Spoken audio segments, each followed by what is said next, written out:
kandi byose bigutunganire. Uhoraho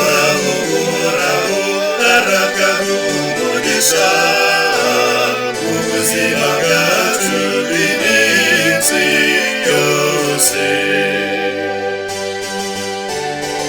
Umugore wawe azamera nk'umuzabibu warumbukiye mu nzu yawe.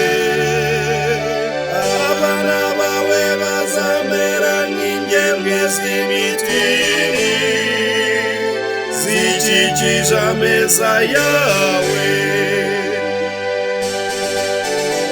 Uhoraho arakaduha ubuzima bwacu bw'iminsi yose. Uguhabwa umugisha umuntu utinya Uhoraho. Uhoraho araguhera umugisha i Siyoni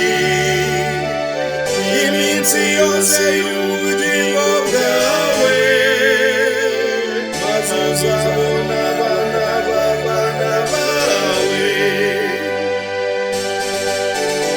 Uhoraho arakaduha ubuzima bwacu